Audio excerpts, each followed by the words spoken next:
sudah banyak juga ya pesertanya. Kita mulai saja untuk acara DRK hari ini.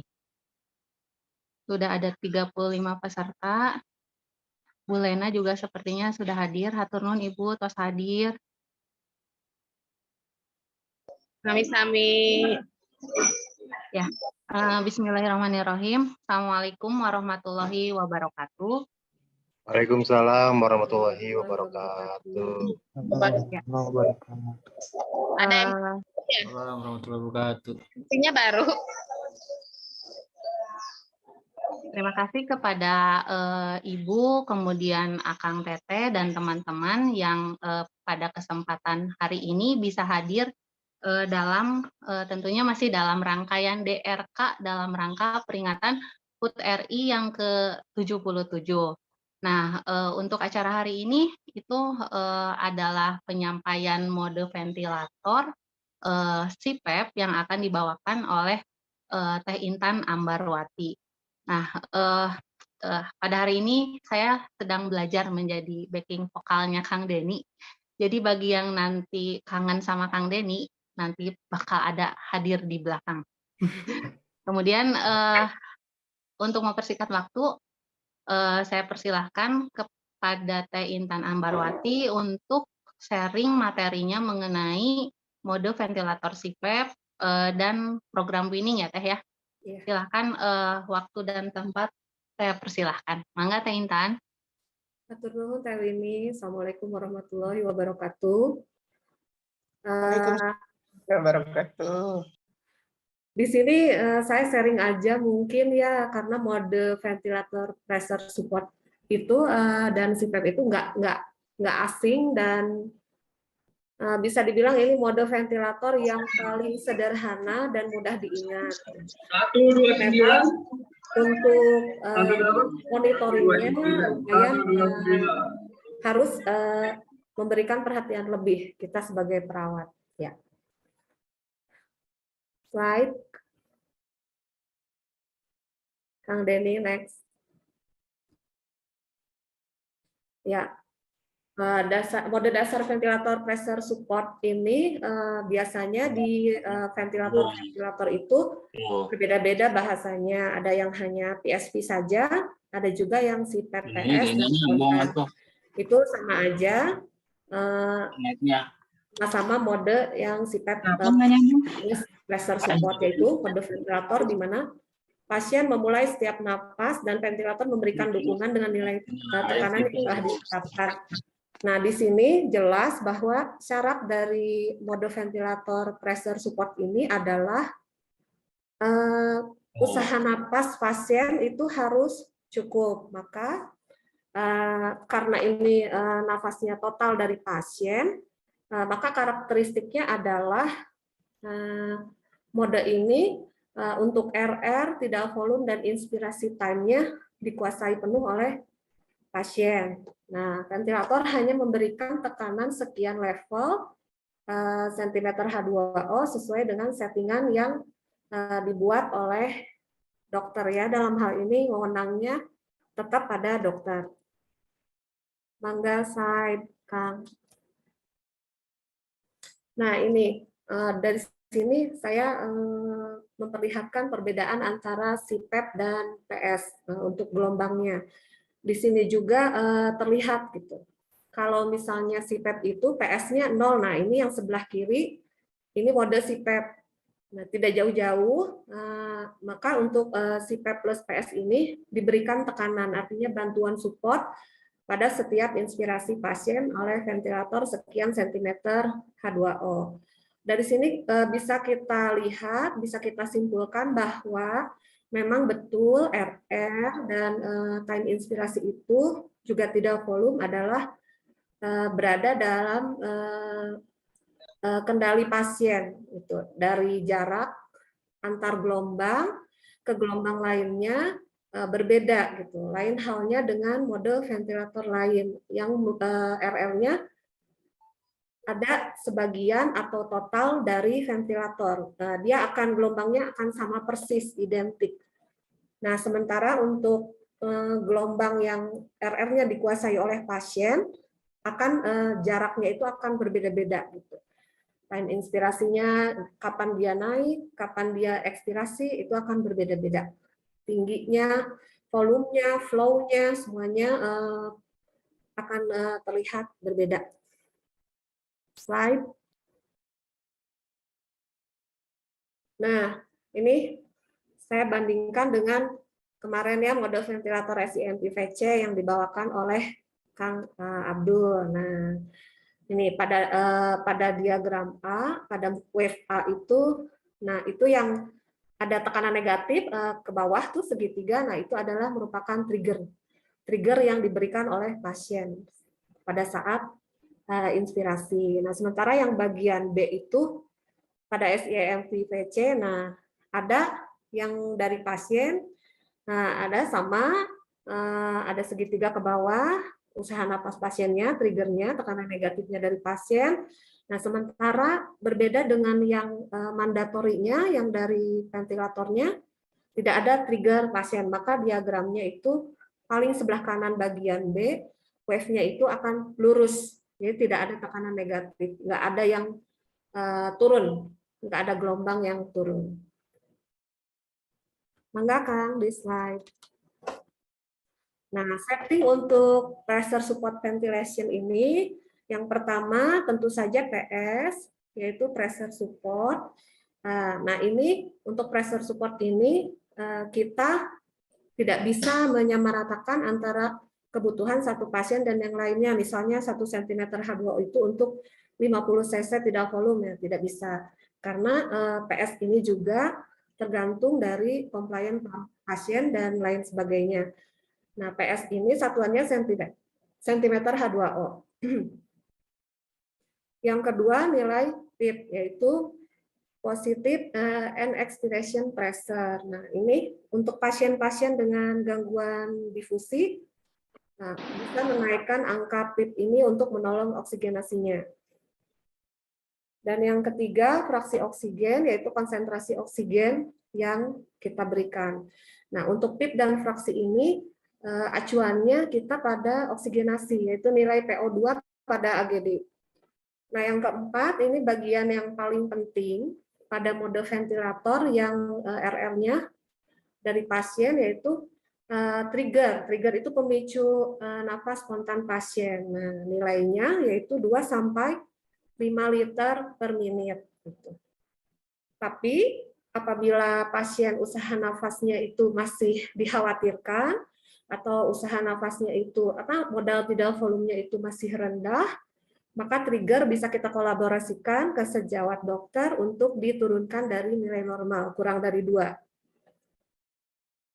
Dan yang kelima adalah ini penting juga karena pada mode ventilator PSP itu ada resiko apne pasien gitu, karena semuanya kan saya ingatkan kembali, saya ulang kembali, RR-nya itu dari pasien. Sewaktu-waktu ada sesuatu yang terjadi pada pasien, misalnya ETT-nya ngeblok atau clot, total pasien tidak bernapas, apne setting ini tidak boleh ketinggalan kita setting. Nah, karena nanti settingnya itu sesuai dengan ideal body weight. Jadi jangan karena kita orang Indonesia gitu, ventilator itu kan buatan luar gitu. Jadi jangan kita autokan karena kebutuhannya beda-beda. Orang kita tuh IBW-nya cenderung lebih rendah, gitu, badannya lebih kecil-kecil. Mangga Kang di slide. Nah, mengingatkan kembali yang sudah dibahas oleh Kang Budi sama Kang Abdul untuk mengoptimalkan setting yang kita berikan pada pasien. Kembali lagi kita melihat ventilasi mekanik yang diberikan pada pasien ini tujuannya apa? Nah, apakah oksigenasi atau ventilasi? Kalau oksigenasi berarti kita parameter untuk apa sih sebagai dasar pemberian oksigenasinya kita lihat PO2 pada hasil AGD pasien. Nah, untuk oksigenasi pada setting ventilator PSP ini kita settingnya di fraksi oksigen dan PIP. Nah, kalau untuk PIP mungkin ada tambahan pemeriksaan torak foto, apakah pasien ada gangguan difusi atau tidak. Nah, untuk gangguan ventilasi, parameter diagnostiknya ke PCO2 AGD. Nah, targetnya adalah minute volume. Settingan yang kita lihat adalah RR dan tidak volume. Karena RR-nya sepenuhnya dari pasien, maka kita mainnya di tidak volume. Tidak volume itu settingnya berarti di pressure supportnya gitu, dinaik turunkan di pressure support. Jadi kita lihat dulu modal RR pasien, terus kita kondisikan tidak volume dengan dikalikan RR menjadi minute volume yang mencukupi kebutuhan pasien. Slide.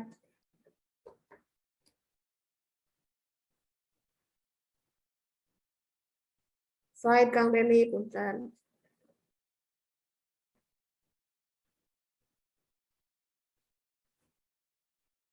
Nah, mengingatkan kembali terutama nilai normal yang kita biasa gunakan di PSP. Ya, bukan biasa ya, berarti yang pasti kita gunakan. Ideal volume yaitu untuk pasien-pasien ARDS 4 sampai 6 cc normalnya per kilogram berat badan, tanpa gangguan paru 6 sampai 8 cc per kilogram berat badan. Nah, untuk minute volume 100 cc per kilogram berat badan atau kurang dari sama dengan 10 liter per menit. Nah, untuk lebih dari 10 liter per menit itu, maka kita harus kaji ulang settingan yang kita berikan, yang dokter berikan, apakah sudah tepat ataukah harus disetting ulang agar sesuai dengan kebutuhan pasien. Nah, untuk RR 12 sampai 20 kali per menit. Maka ya untuk pasien-pasien yang masih ada resiko bradypnea, ada gangguan saraf pernapasannya, maka kita harus observasi lebih ketat karena apakah dengan RR yang dia punya bisa memadai tidak untuk kebutuhannya dengan mode ventilator PSV.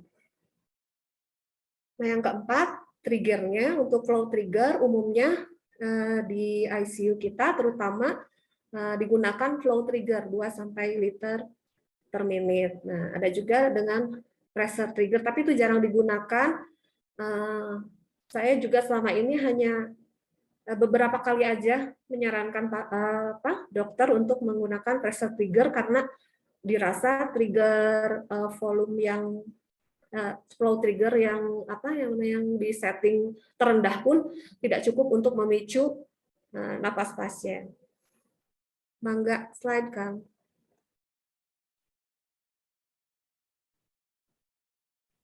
Nah, ini dia yang tadi kelima setting ventilator pada PSP. Nah, ini dia apne setting yang saya maksud. Yang pertama yaitu apne time. Apne time ini letaknya pada alarm, pada setting alarm. Apne time itu yang normalnya itu 20 sampai 30 detik. Artinya pada saat 20 detik atau 30 detik pasien tidak ada nafas, maka ventilator akan mengambil alih. Nah, untuk pasien-pasien yang dengan resiko desaturasi, boleh kita kolaborasikan dengan dokter untuk men-setting apne time-nya lebih rendah lagi. Misalnya, ini pasien namun misalnya RR-nya di bawah 6 misalnya, bisa terjadi desaturasi, maka apne time-nya 60 dibagi 6, 10 detik boleh. Kolaborasikan saja apakah memang boleh atau tidak. Yang kedua, apne backup, yaitu setting backup mode ventilatornya apa gitu. Bila terjadi apne, si ventilator akan mengambil alih dengan mode yang telah kita setting. Umumnya sih mode yang disetting itu VCV, tapi barusan saya lihat di GE mereka juga ada apne setting mode pressure. Nah, mungkin lebih ada keuntungannya dan kelebihannya masing-masing ya. Untuk setting volume control itu seperti yang sudah dijelaskan oleh Kang Budi, yaitu tidak volume, RR, IE rasio, PIP, dan fraksi oksigen. Nah, untuk PCV setting mungkin lihat tidak volumenya tinggal diganti dengan pressure control sesuai berat badan. Nah, ini setting PCV ini ingat kembali pada nilai-nilai normal tadi dan disesuaikan dengan ideal body weight dari pasiennya.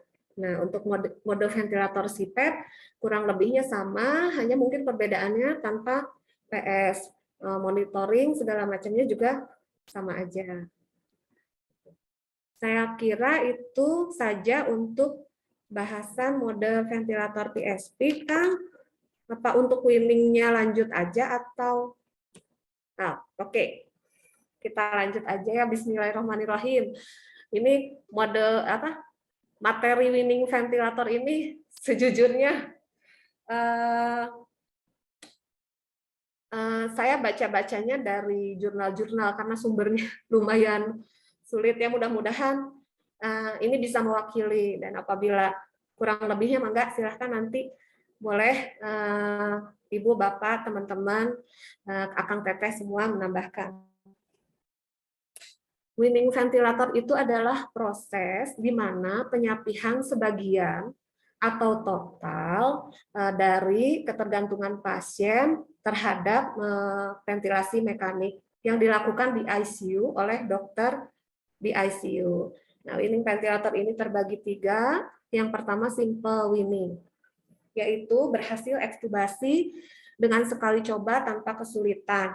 Nah, kalau dicontohkan pada kasus simple winning ini, kita biasanya pasien-pasien yang NC, pasien-pasien CPR, biasanya simple winning-nya itu dari CPAP langsung cabut gitu, nggak, jarang-jarang yang menggunakan tepis dulu. Nah, ini bisa dimasukkan kategori simple winning yang hanya 24 jam kita kontrol, kemudian pagi dibangunkan, beberapa jam kemudian setelah bangun, setelah nafasnya optimal, langsung dicabut, diekstubasi.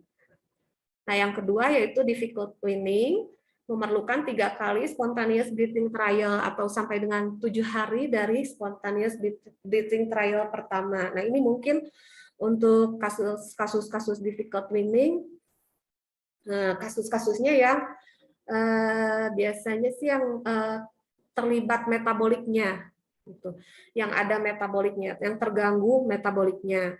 Yang prolong winning ini, nah ini lebih sulit lagi karena memerlukan lebih dari 3 kali spontaneous breathing trial dan lebih dari 7 hari setelah SBT pertama. Ini kasus-kasus prolong winning ini pernah kita punya, yang neuron motor disease biasanya gitu, yang gangguan-gangguan polineuropati. Yang miastenia gravis mungkin atau GBS mungkin gitu, itu agak sulit karena ada gangguan pada ototnya. Mangga slide, Kang. Tahapan winning yaitu ready winning, ready breathing, dan ready extubation. Ready winning ini apakah pasien siap di winning? Nah, setelah siap di winning, apakah siap bernapas?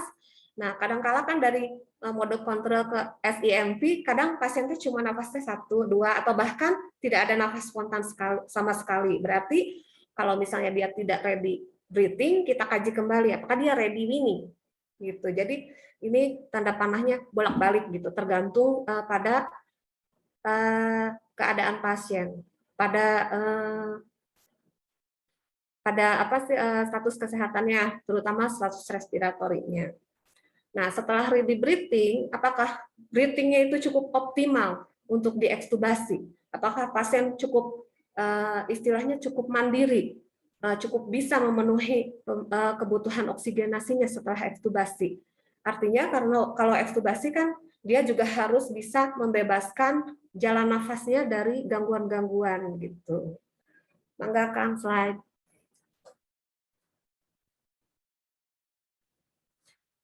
Nah, untuk ready winning ini ada beberapa kategori yang harus kita penuhi. Nah, yang pertama yaitu perbaikan penyakit dasar yang menyebabkan respiratory failure. Misalnya, dia ada odem paru. Nah, begitu kita ronsen, oh ternyata odem parunya perbaikan. Nah, mungkin itu bisa dimasukkan pada perbaikan dari penyakit dasarnya gitu. Yang kedua, GCS-nya lebih dari atau sama dengan 8. Yang ketiga, ada spontaneous breathing. Jadi pokoknya ada spontan breathing aja dulu. 1, 2, mungkin dia akan ready winning gitu. Ready winning. Nah, yang keempat yaitu hemodinamiknya stabil. Heart rate-nya kurang dari 140 kali per menit, sistolnya 90 sampai 160 mm Hg. Terus dia memakai minimal inotropik dan vasopresor. Nah, tidak boleh ada suhu panas, yaitu harus apebris, ya, harus di bawah 37,5. Nah, Hb-nya itu lebih dari 8 mg per desiliter. Nah, kenapa dia harus apebris? Karena suhu yang panas itu artinya dia metabolismenya lebih tinggi daripada yang lain. Artinya oksigenasi yang dia butuhkan akan tinggi, oksigen demand-nya akan tinggi. Maka untuk pasien-pasien yang sedang febris, baiknya dikaji ulang apakah dia siap untuk winning atau tidak.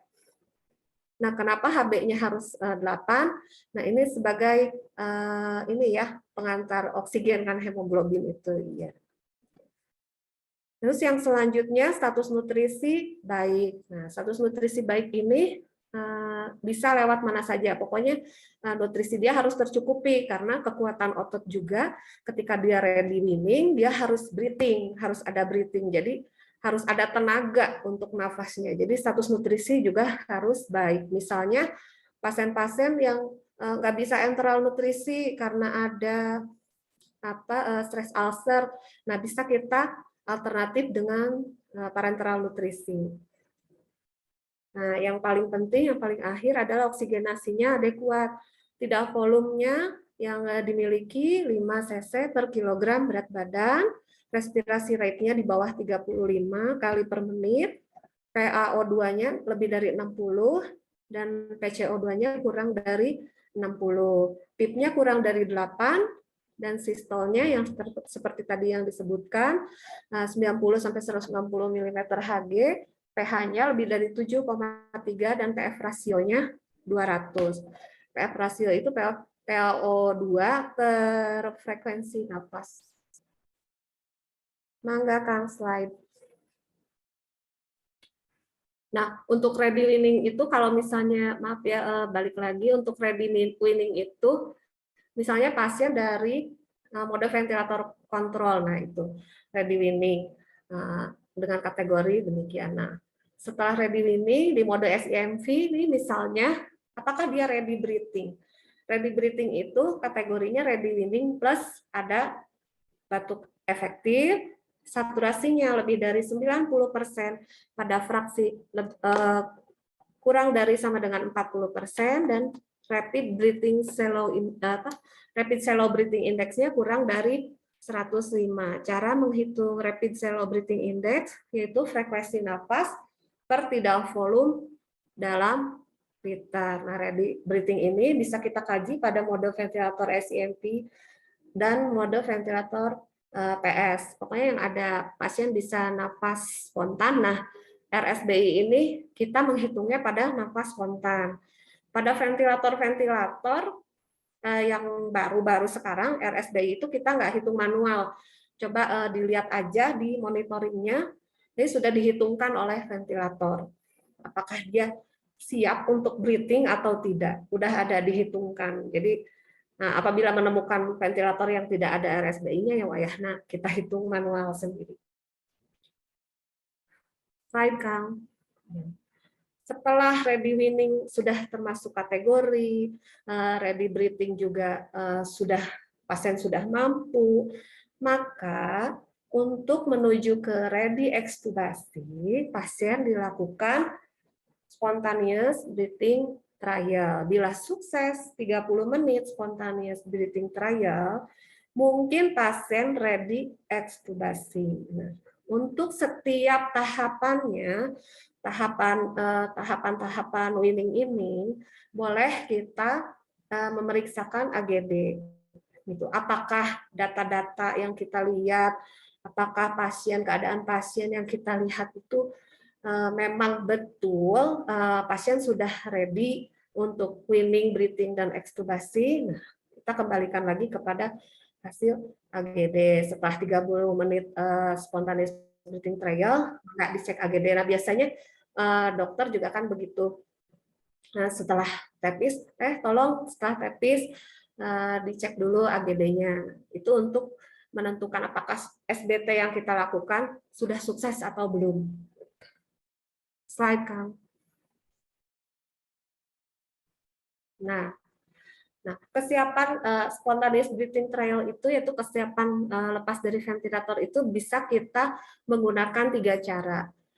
Yang pertama TEPIS trial, jadi kita benar-benar hanya dari mode CPAP langsung ke TEPIS terus. Apakah CPAP trial ataukah kombinasi antara TEPIS dan CPAP trial atau selang-seling yang umum digunakan oleh kita untuk pasien-pasien yang lumayan sulit, yang termasuk kategori difficult weaning, itu biasanya kita gunakan TEPIS dan CPAP trial selang-seling. Nah, gunanya untuk mengetahui apakah ini pasien bisa napas spontan ataukah masih harus tergantung pada mode CPAP gitu. Nah, ini bisa kita selang-selingnya waktunya bisa disesuaikan, tapi ya dari jurnal yang saya baca yang terbaik itu adalah TEPIS dimulai dari 1 jam. 1 jam, kemudian CPAP-nya lebih lama lagi. Nanti bergeser TEPIS yang lebih lama, CPAP yang lebih pendek, kira-kira demikian. Maka Kang, slide.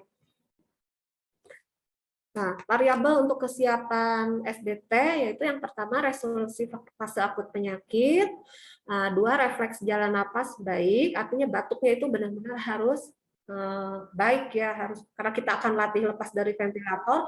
Pasien-pasien dengan batuk yang jelek disarankan jangan dulu untuk spontaneous breathing trial, apalagi untuk ekstubasi. Nah, yang ketiga kardiovaskuler stabil dengan kategori-kategori yang seperti tadi, yang pada siap weaning dan seterusnya. Yang keempat afebris, yang kelima PF rasio lebih dari 150. Nah, ini yang paling penting, PIP-nya kurang dari atau sama dengan 5 cm H2O. Jangan sampai pada pasien PIP tinggi di atas 5 kita lakukan SBT, karena artinya kalau misalnya PIP-nya lebih dari 5, artinya dia masih harus kita tolong difusinya. Dia difusinya masih harus dibantu. Mangga Kang, slide. Nah, kriteria SBT gagal, anxiety, pasiennya cemas ya. Mungkin teman-teman Akang, Teteh, dan Ibu Bapak juga sering melihat gitu. Pasien misalnya diganti ke TEPIS atau ke CPAP, gelisah pasiennya, cemas, bola matanya kayak yang mau melotot gitu ya, cemas, atau misalnya pegangan ke bedside gitu ya. Nah, pokoknya cemas lah gitu. Peningkatan heart rate lebih dari 20-25%. Pasiennya jadi tahikardi misalnya. WOB-nya meningkat gitu. RR-nya lebih dari 35 menit. SPO2-nya kurang dari 90% atau turun lebih dari 5% dari sebelumnya. Misalnya tadinya 100% saturasinya turun menjadi 5. Kemudian kita pertahankan ada normal KND 95, kemudian dia turun lagi 5%-nya gitu. Nah, itu harus kita kaji ulang, kita harus monitoring dan kita kolaborasikan dengan dokter apakah ini pasien siap enggak dengan SBT gitu. Apakah memang bisa dinyatakan gagal. Nah, yang paling nyata ya dia diaporesis, kesangan, keringetan, cemas, pokoknya segala macam yang merupakan tanda-tanda dia tuh sesak. Mangga slide. Nah, apakah penyebab weaning ini gagal? Yang pertama faktor respiratory, yaitu resistensi jalan napas. Mungkin dia kelamaan dengan bantuan ventilasi mekanik juga bisa, jadi terjadi resistensi jalan nafas. Yang kedua, komplain parunya rendah. ada kerusakan paru, misalnya pada pasien-pasien ARDS gitu. Dan yang ketiga adanya autopip. Nah, berarti kalau autopip ini terjadi biasanya karena proteksi jalan napas yang kurang baik, batuk yang kurang misalnya, dia ada phlegm sehingga tidak volume yang keluar dan yang masuk itu tidak balance gitu. Banyak misalnya tidak volume yang masuk 300, yang keluar hanya 250, berarti 50 cc itu tertinggal di dalam gitu. Lama-kelamaan menumpuk dan menjadi autopip. Yang kedua, kegagalan sistem organ major, disfungsi miokard, renal, kelenjar tiroid, dan critical illness dari polineuropati yang seperti saya sebutkan tadi, yang mungkin gangguan neuromotor disease salah satunya. Yang ketiga, status nutrisi yang kurang baik dan elektrolitnya masih imbalance, artinya dia masih ada gangguan metabolik yang belum kita kaji misalnya atau belum kita intervensi. Jadi belum siap pasien, masih terjadi metabolik kegagalan metabolik, entah itu asidosis atau alkalosis, tapi kita paksa weaning hanya karena hasil AGD-nya terlihat baik pada PO2 dan PCO2 gitu ya. Itu mungkin kita harus lebih memperhatikan gitu. Jadi kita juga harus lebih aware pada hasil AGD pasien dan kawan-kawannya. Mangga, Kang, slide. Nah, ekstubasi juga tidak boleh terlalu cepat dilakukan pada pasien-pasien dengan pneumonia aspirasi. Nah, mungkin karena pneumonia aspirasi ini kerusakannya lebih parah mungkin ya, karena kan yang aspirasi itu makanan dan minuman yang masuk ke dalam paru-paru. Jadi proses infeksinya lebih berat. Yang kedua, cedera laring. Yang ketiga, pada pasien iskemia. Nah, ekstubasi juga tidak boleh terlalu lambat ya, karena ada resiko VAP, resiko cedera trachea karena balon ETT, kelemahan otot. Nah, dimaksud kelemahan otot ini mungkin karena pasien terlalu lama di ventilator jadi keasikan gitu. Dia terbiasa dengan dibantu. Nah, jadi otot-ototnya menjadi lemah. Dan yang keempat adalah biaya. Nah, makin lama dia menggunakan ventilator, makin besar pula biaya yang harus ditanggung. Enggak, Kang, slide. Nah, ini yang terakhir, contoh kasusnya. Nah, misalnya, Nyonya X, 50 tahun dengan berat badan 50 kg, kesadarannya kompos mentis, hasil torak, foto baik, diagnosa post laparotomi eksplorasi. Hasil AGD-nya didapatkan pH 7,37, PCO2 40, PO2 102, HCO3 22, dan X minus 1. Dengan tanda-tanda vital baik. Nah, ini mungkin kurang suhu ya, suhunya apebris. Nah, status nutrisi baik, nah, tanpa terapi inotropik dan vasopresor. Bagaimana kesiapan weaning? Nah, mangga. Untuk kasus ini, mangga. Mungkin dari awal ya, apakah pasien cukup gitu dengan mode ventilator yang terakhir. Nah, mungkin ini saya lupa ini menambahkan. Dengan mode ventilatornya PS5, PIP5, fraksinya 40% ya, punten. Mangga, ada yang mau untuk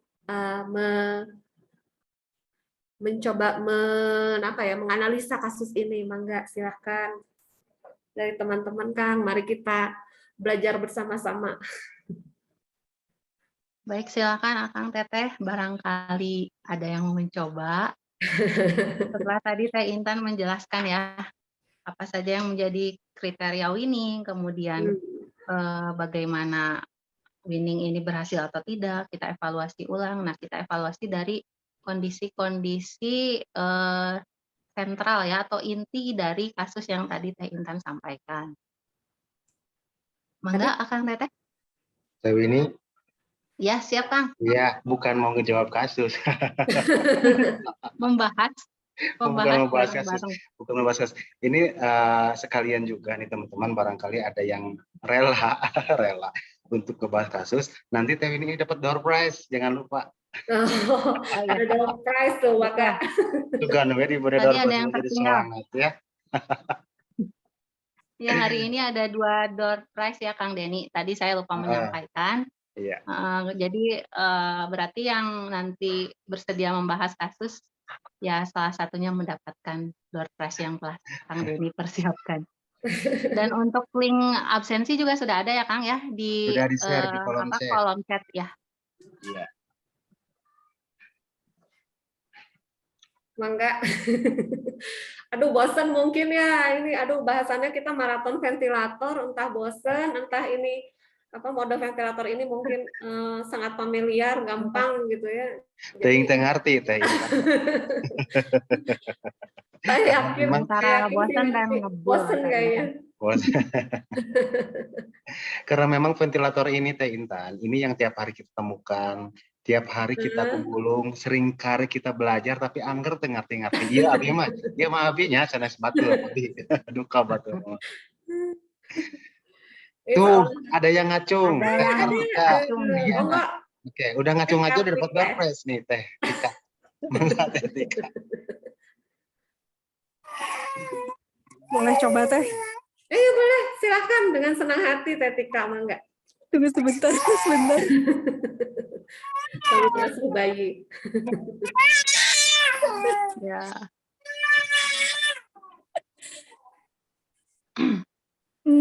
Punten Teh tadi ikutnya di tengah-tengah. Iya, nggak apa-apa. Dari dinamik sih relatif stabil ya Teh, bagus. Kan AGD-nya juga baik, nutrisinya baik, tanpa inotropik. Ini kesiapan winningnya mungkin bisa dilakukan ya dengan simple winning ya Teh. Iya, kesiapan winning. Terus mode ventilatornya juga sepertinya cocok ya Teh Tika ya, dengan hasil AGD seperti ini.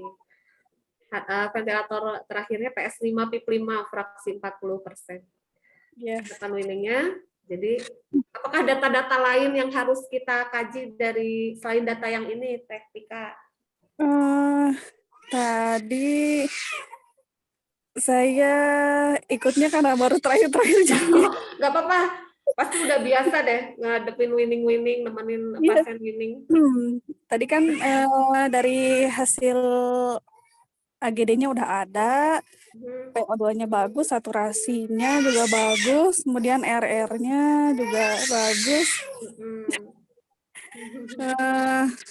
nutrisi baik dan tanpa inotropik Teh.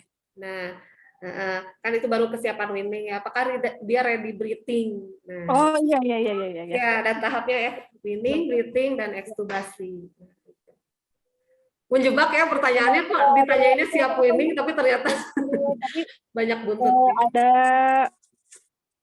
spontaneous breathing atau enggaknya ya Teh ya?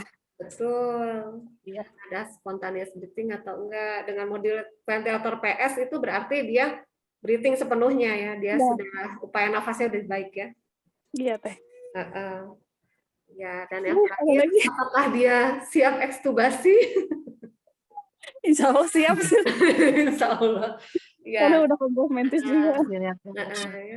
Untuk kasus yang post LE ini berarti dia metaboliknya agak-agak dipertanyakan ya dengan hasil best asus -1 mungkin ada kecenderungan ke asidosis metabolik. Nah, mungkin kita pikirkan cara winningnya spontaneous breathing trial mana yang tepat untuk pasien ini gitu. Dan pemeriksaannya mungkin bisa ditambah dengan elektrolit atau mungkin karena ini post LE, nah boleh didukung dengan torak foto. Nah, dan juga satu lagi itu apakah metode SBT-nya. Nah, metode SBT-nya itu apakah selang-seling, CPAP atau KTP saja. Itu mungkin yang harus dikaji selanjutnya. Tapi itu harus benar-benar melihat pasien ya kalau misalnya kasus seperti ini. Ya. Ya, makasih Teh. Iya, mangga tur nuhun Teh Tika. Sami-sami. Nah, mangga. Berarti door prize pertama didapatkan oleh Tika dari YouTube ya. Ya, selamat. Teh Intan, Ya. materinya sudah selesai ya? Ya, insya Allah hatur nuhun, semuanya sudah selesai. Barangkali Mudah-mudahan ada bisa kasus yang diterima. lain. Barangkali ada kasus yang lain teh. Nah, saya tidak menyiapkan kasus yang lain, cuman mungkin ada cerita. Ada Mangga, Teh, cerita. mangga. Mungkin saya bisa berbagi di sini. Sebenarnya kasus LE tadi adalah kasus yang pernah saya hadapi. Gitu. Pada saat itu pasien disipepkan sebentar. Nah, terus sebenarnya nggak persis seperti itu sih ya AGD-nya, karena ini dimanipulasi aja sama saya. Jadi dia AGD-nya itu ada kecenderungan asidosis metabolik yang tersembunyi. Nah, itulah kenapa kita harus paham metode Stewart, tidak hanya Henderson Hasselbalch saja gitu. Kasusnya sama, post LE, seorang nyonya itu. Post LE dengan gangguan albumin, dengan gangguan elektrolit, dan dokternya itu memaksa untuk ekstubasi. Sementara saya melihat hasil AGD, menilai, dan seterusnya, saya merasa ini pasien tidak siap untuk ekstubasi. Ready weaning pun, meskipun dia breathing, saya sanksi dia ready weaning gitu, karena melihat gitu ya, mengingat saya ingat terlihat pasien tuh ripuh gitu, walaupun dengan si PPS yang disetting, tidak volume, minute volume sebagainya tercukupi, tapi pasiennya terlihat ripuh dan hasil AGD-nya menunjukkan tidak adanya perbaikan setelah mode ventilator yang paling rendah. Akhirnya saya guntreng lah sama dokter jaga. Sama dokter jaga saya nego, jangan dulu diekstubasi, harus dikaji dulu metabolik pasien lebih jauh. Karena mengingat ini kasusnya laparotomi eksplorasi, metabolik yang terganggu akan sangat banyak. Gitu. Nah, sampai dia nego-nego, karena waktu itu ya, kalau yang namanya ekstubasi itu, yang nyiapin tuh perawat. Dulu tuh, sekarang mah dokter-dokter PIN 1 teh ngambil alatnya ke depo, tahu-tahu udah ekstubasi. Nah, itulah salah satu kendalanya pada monitoring perawat teh, kayaknya, kumaha dokter wae gitu ya, kita tuh kayaknya kurang dilibatkan gitu. Nah, pada saat itu akhirnya kojoklah kalimat yang saya keluarkan gitu. Dokter, bagaimana lapornya pada DPJP sehingga ini pasien bisa diekstubasi. Nah, ternyata pelaporan dokter jaga itu kurang lengkap. Nah, akhirnya saya minta gini deh, saya akan memfasilitasi ekstubasi, saya dukung ekstubasi setelah dokter melaporkan hasil-hasil dengan lengkap kepada DPJP dan DPJP-nya ACC mangga. Dan ternyata pasien ini setelah dilaporkan kepada DPJP dikontrol, bukan diekstubasi. Dan gangguan metaboliknya cukup, dikontrol selama 2 hari. Nah, setelah dikontrol, pasien kemajuannya baik, pesat, perbaikannya banyak, dan akhirnya ekstubasi. Nah, dari cerita ini, saya ingin memberikan motivasi kepada teman-teman bagaimana hayu kita lebih memperhatikan pasien kita, terutama yang gangguan-gangguan metabolik. Hayu kita sama-sama belajar, kita sama-sama menggali bagaimanakah seharusnya monitoring pasien dari mulai ventilator sampai weaning, dan kita harus benar-benar bisa membaca AGD, belajar. Dari situ kita bisa setidaknya menyelamatkan 1 nyawa. Gitu. Itu aja mungkin Teh Lini. Untuk kasusnya kita kan banyak ya mode ventilator si PPS ini bertebaran di GIJU. Ya, mari kita latihan dari kasus-kasus yang ada aja. Teh Intan, kalau boleh tahu nih, masih penasaran. Itu tahapan CPAP yang kemarin itu tahapan weaningnya itu langsung diekstubasi aja atau tetap pakai tepis dulu tuh yang kemarin kasus itu? Yang kemarin itu nggak sempat, dia mau CPAP, baru CPAP gitu. Dia mau ke tepis. Nah, pas mau ke TEPIS, saya pikir ini pasien karena gangguannya metabolik, difusinya juga pasti terganggu gitu. Kalau misalnya ada gangguan albumin, pasti seenggaknya itu si PIP itu dia masih memerlukan karena kebocorannya di mana-mana. Jadi belum sempat dia SBT karena waktu itu dari sejak masuk kurang dari 3 hari.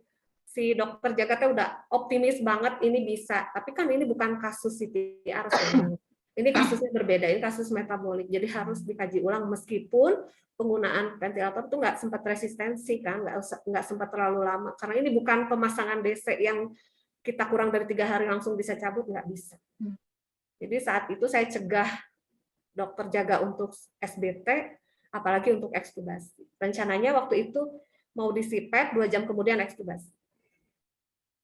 Ya, atur nuhun Teh Intan. Alhamdulillah ya, dengan berakhirnya materi ilmu kita bertambah. Termasuk ya ini dikaitkan dengan pengalaman yang nyata ya Teh ya. Gitu. Kemudian ya itu jangan semangat dulu dengan nilai AGD yang tadi ya. Jadi betul harus memang selalu kita diasah setiap hari gitu. Karena memang betul ya Teh ya, tadi dari nilai AGD yang normal ternyata ada metabolik yang tersembunyi. Nah itu selalu diingat ya itu. Ya oke Teh Intan, hatur nuhun sharingnya hari ini. Kalau boleh saya simpulkan sih mengenai mode PSP dan CPAP yang tanpa PS itu, jadi intinya bahwa mode ventilator ini merupakan semuanya napas diawali atau dimulai oleh pasien. Jadi yang bertanggung jawab penuh untuk RR, tidal volume, dan time inspirasi ini adalah pasien itu sendiri. Nah, jadi kalau ini ya kan banyak bobotoh persib nih kalau di Bandung. Jadi ventilator itu hanya sebagai bobotoh ya Teh ya. Iya, itu mungkin ya Kang Denny gimana selanjutnya? Lanjut ke sesi diskusi kah? Teh Winnie, boleh kita masih menunggu beberapa pertanyaan lagi kalau ada. Kalau misalkan nggak ada, sepertinya dicukupkan sekian aja Teh Winnie. Kemudian jangan lupa, nah ini ada abang nih. Abang, iya, abang barusan ngejapri pengen door prize katanya. Ya udah abang nanya mau bang. nanya ya. Iya. Pasti buat Intan aja. Terima kasih Teh Intan, Teh Winnie, dan Kang Denny. Materinya cukup bagus ya. Cuman mau diskusi aja. Pertama, kalau masalah trigger pada mode PS itu bisa tolong diulangi nggak fungsi dari trigger? Kan rasanya kan kurang jelas ya Bang ya. Itu ya. Kedua, saya pernah dokter bilang kalau misalnya PIP-nya 5, PS-nya misalnya PS3 gitu. Jadi itu pressure-nya jadi pressure 8 gitu. Itu benar nggak ya? Nah, gitu. Ya oke Ya, Bang. gitu. Ya. Siap. Terus satu lagi boleh nggak? Aduh, beranak. Harus 3 ini mah door prize-nya ya. Masalah tadi tanya contoh kasusnya meredet tadi Teh. Iya benar. Ya udah langsung satu jawab di diskusi dulu. Yang ketiga apa barusan? Nggak usah. Nanti aja japri. Nah, abang.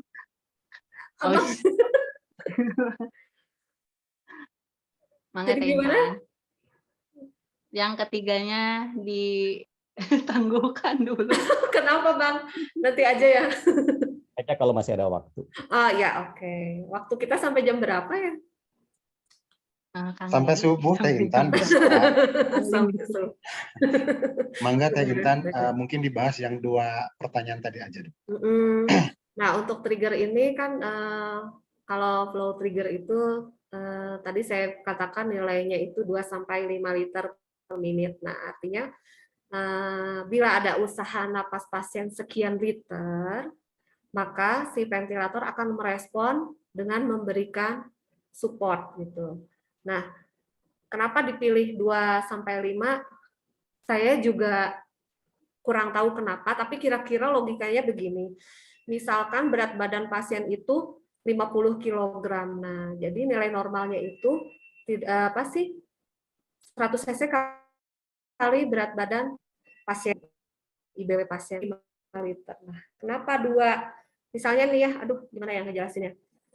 Misalnya di triggernya 2 liter per menit. Nah, pasien ada nafas itu 20 kali per menit. Nah, si pasien itu harus punya modal dulu 100 cc per kali inspirasi untuk si ventilator ini memberikan respon berupa support gitu.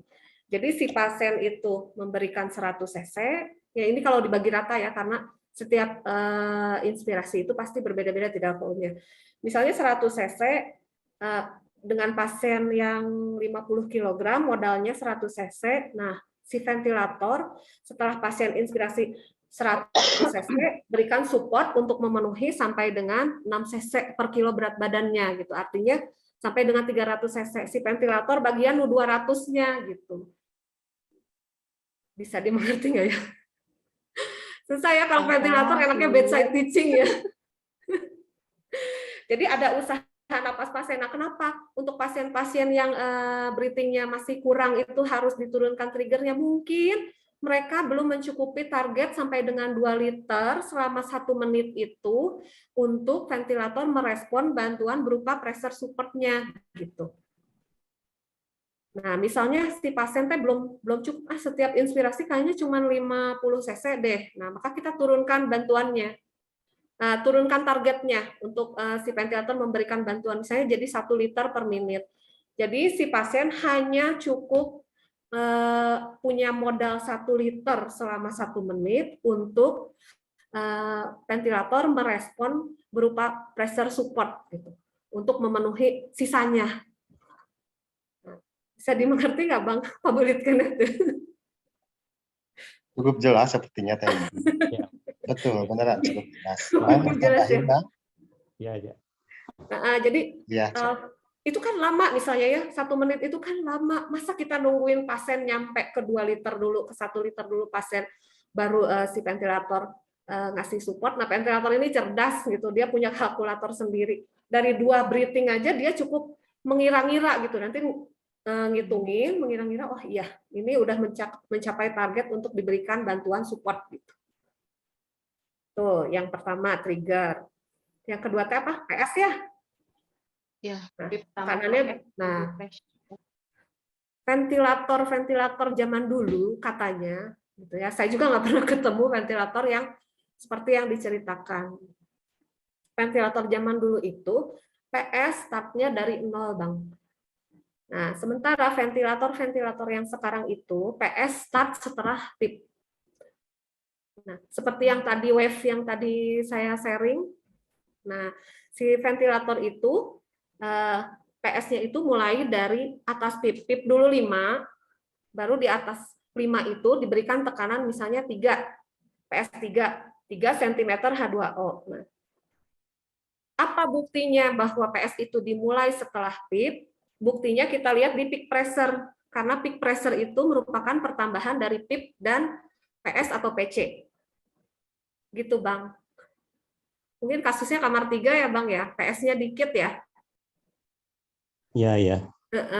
Nah, itu mungkin si kamar 3 ini kategorinya difficult weaning atau sampai dengan prolong weaning. Jadi makanya dia penyapihannya hati-hati, bertahap gitu. Cobaan turunin 1 PS-nya, turunin 1 PS-nya. Karena saya barusan juga lihat dengan dituruninnya satu-satu pun dia sangat kepayahan gitu. Mungkin ini karena termasuk difficult weaning, makanya si DPJP mintanya seperti kita mewinning miastenia gravis, kan pernah tuh miastenia gravis yang difficult weaning diturunin PS-nya satu-satu. Iya, benar, Bang? Ya, bisa diterima. Iya, satu lagi Bang yang tadi ditangguhkan bisi penasaran ke bawah mimpi. Masalah weaning kan tadi Intan katanya baca dari jurnal ya. Nah, ada nggak patokannya yang sudah Intan baca untuk tepis? Ada kan patokan waktunya gitu, minimalnya berapa jam, maksimalnya berapa jam gitu. Oh iya. Nah, untuk tepis dari jurnal yang saya baca dimulai dari 1 jam tepis, 4 jam CPAP. Kebetulan penelitiannya di ICU kita. Nah, setelah satu jam, beberapa kali kuat, bisa dinaikkan dengan 2 jam.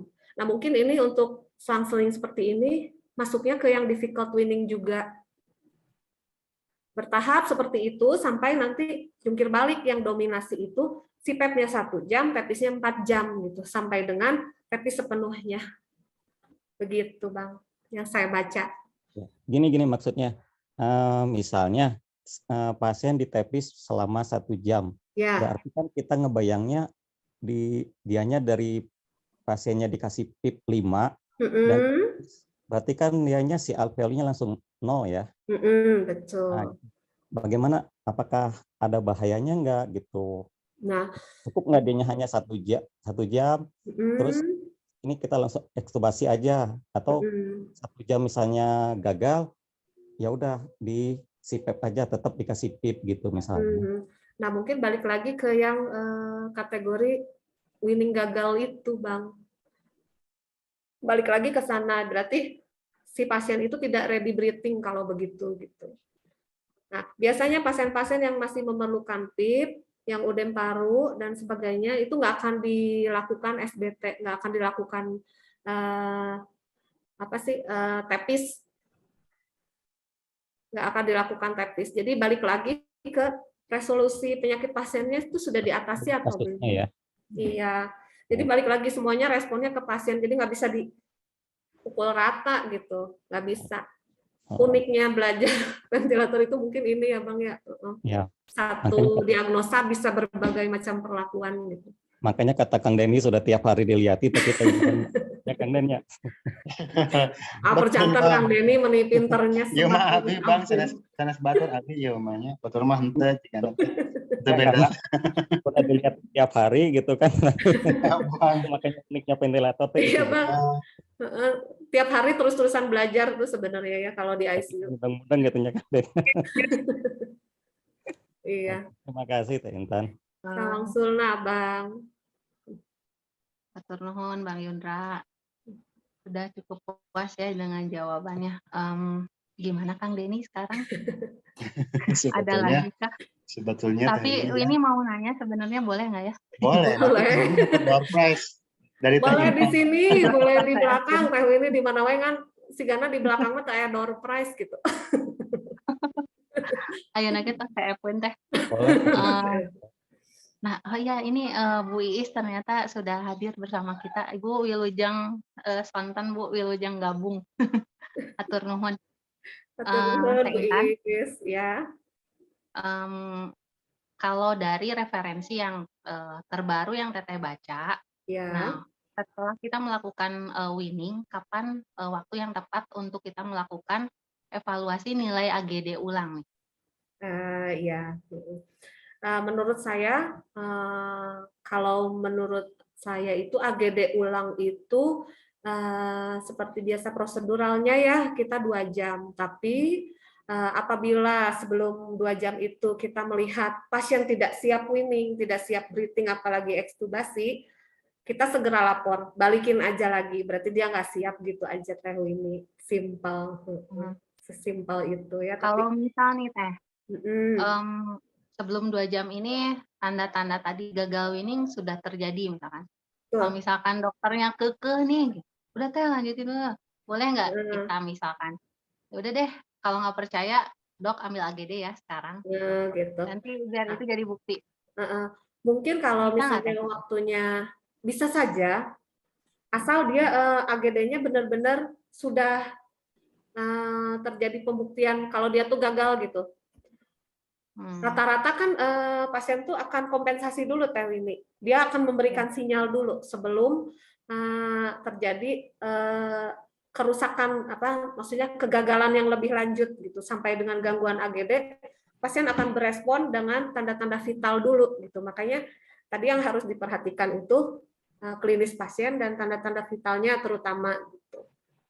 Saya rasa untuk kalau pasien dipaksakan untuk weaning nggak bijak ya, nyiksa gitu. Nanti akhirnya akan terjadi kemunduran. Udah beberapa kali kan gitu tuh, dipaksain, akhirnya mundur.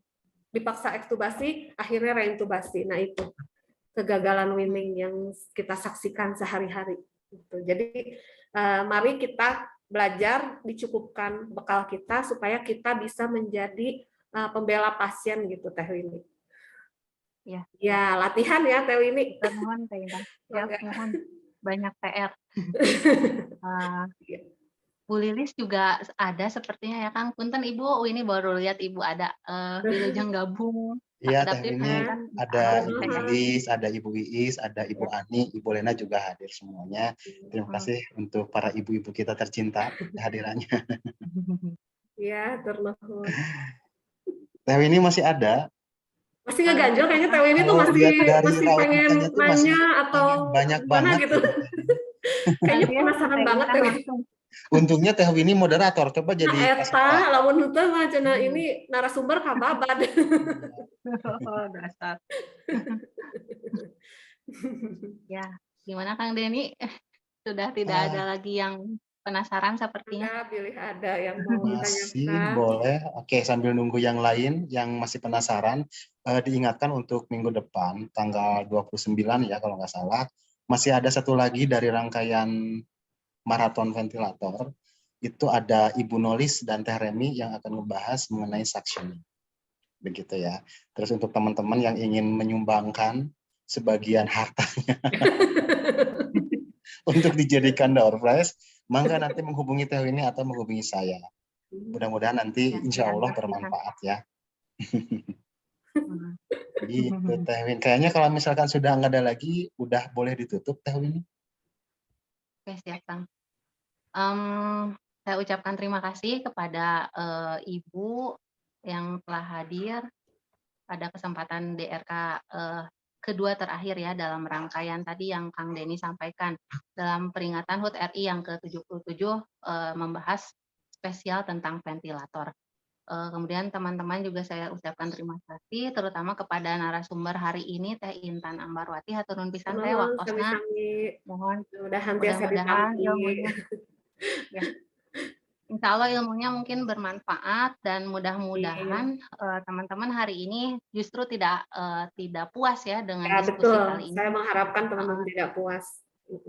Ya, jadi nanti insya Allah Teh Intan mungkin akan dibombardir dengan pertanyaan-pertanyaan lainnya secara live ya Teh Intan. Iya, Atur nuhun pisan, atur nuhun kasadayana, mudah-mudahan bermanfaat pertemuan kita hari ini.